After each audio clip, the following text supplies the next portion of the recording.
शिवानी मांगवानी और आप देख रहे हैं news live. IIMT engineering college में फेयरवेल पार्टी, एमबीए के विद्यार्थियों को दी भावभीनी विदाई। आईआईएमटी इंजीनियरिंग कॉलेज मेरठ के एमबीए विभाग में अंतिम वर्ष के विद्यार्थियों के सम्मान में रेट्रो थीम पर फेयरवेल पार्टी लम्हे का भव्य आयोजन किया गया। कार्यक्रम में विद्यार्थियों ने नृत्य, गायन, मिमिक्री आदि से वातावरण को उत्साह और उल्लास से भर दिया।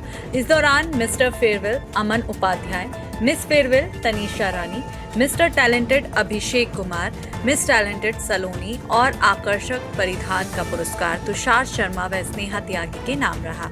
इस अवसर पर निदेशक डॉक्टर धीरेन्द्र कुमार ने विद्यार्थियों को जीवन में निरंतर प्रगति करने, सकारात्मक सोच बनाए रखने और अपने ज्ञान व कौशल के माध्यम से समाज एवं राष्ट्र के विकास में योगदान देने के लिए प्रेरित किया।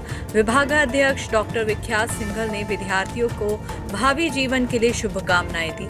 निर्णायक मंडल में व्योम शर्मा और डॉक्टर सुभाष सिंह राजपूत शामिल रहे। कार्यक्रम का संचालन विधि भारद्वाज और मनीष शर्मा ने किया। इस आयोजन में डॉक्टर गीतिका शुक्ला, डॉक्टर शिखा दुबे, मोनिका चौधरी, विद्या रतन शुक्ला, डॉक्टर सहदेव सिंह तोमर एवं चंद्रपाल सिंह आदि का विशेष योगदान रहा। G7 समिट में आज अमेरिकी राष्ट्रपति ट्रंप से मिलेंगे पीएम मोदी।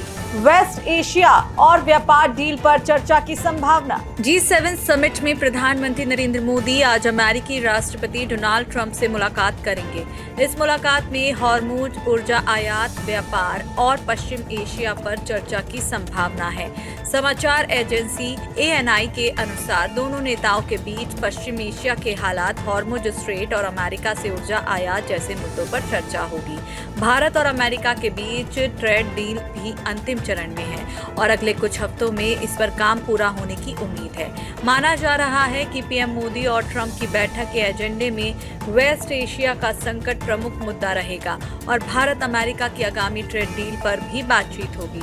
भारत 12,000 से ज्यादा टैरिफ लाइनों पर व्यापार करता है और अमेरिका के साथ प्रस्तावित व्यापार समझौता लगभग 11,000 टैरिफ लाइनों को कवर करता है। यूपीटी नेता संजय राउत ने बागी सांसदों को दी धमकी, पाला बदला तो छोड़ेंगे नहीं। शिवसेना औद्धव गुट में बगावत की अटकलों के बीच नई दिल्ली में राज्यसभा सांसद संजय राउत ने अपने आवास पर प्रेस कॉन्फ्रेंस की। मीडिया को संबोधित करते हुए संजय राउत ने कहा कि सभी सांसदों ने साईं बाबा, मां भवानी और अपनी मां की शपथ ली है और इसके बाद भी अगर कोई दगा देता है तो उसको छोड़ेंगे नहीं।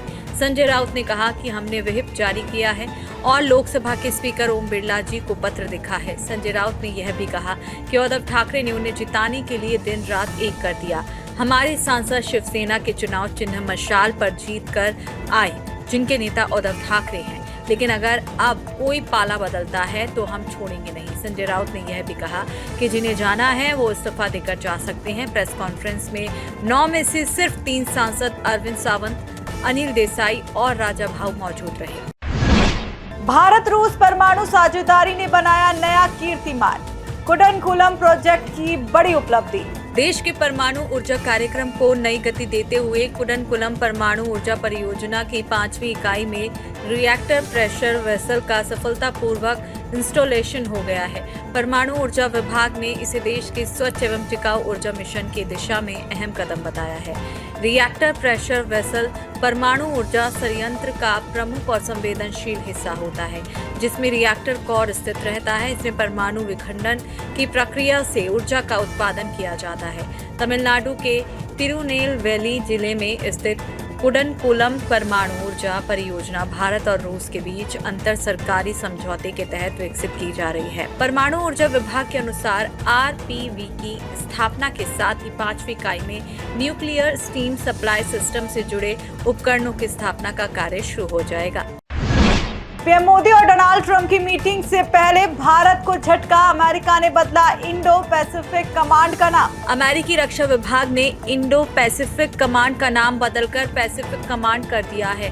ये भारत के लिए रणनीतिक संदेश है, लेकिन इसके साथ जो नया मैप जारी किया गया है उसमें भारत के नक्शे से छेड़छाड़ की गई है और इसमें पूरा जम्मू कश्मीर शामिल नहीं है। अमेरिकी सेना ने ये नक्शा तब जारी किया है जब प्रधानमंत्री नरेंद्र मोदी और अमेरिकी राष्ट्रपति डोनाल्ड ट्रंप की मुलाकात होने वाली है। वहीं करीब 8 साल पूर्व डोनाल्ड ट्रंप के पहले कार्यकाल में अमेरिका ने इस कमांड का नाम इंडो पैसिफिक कमांड किया था, लेकिन अब फिर से नाम बदलकर पैसिफिक कमांड कर दिया गया। हालांकि पेंटागन ने कहा है कि इस बदलाव का उद्देश्य द्वितीय विश्व युद्ध के बाद से चली आ रही पुरानी सैन्य विरासत, सैनिकों की गौरव और ऐतिहासिक परंपराओं का सम्मान करना है।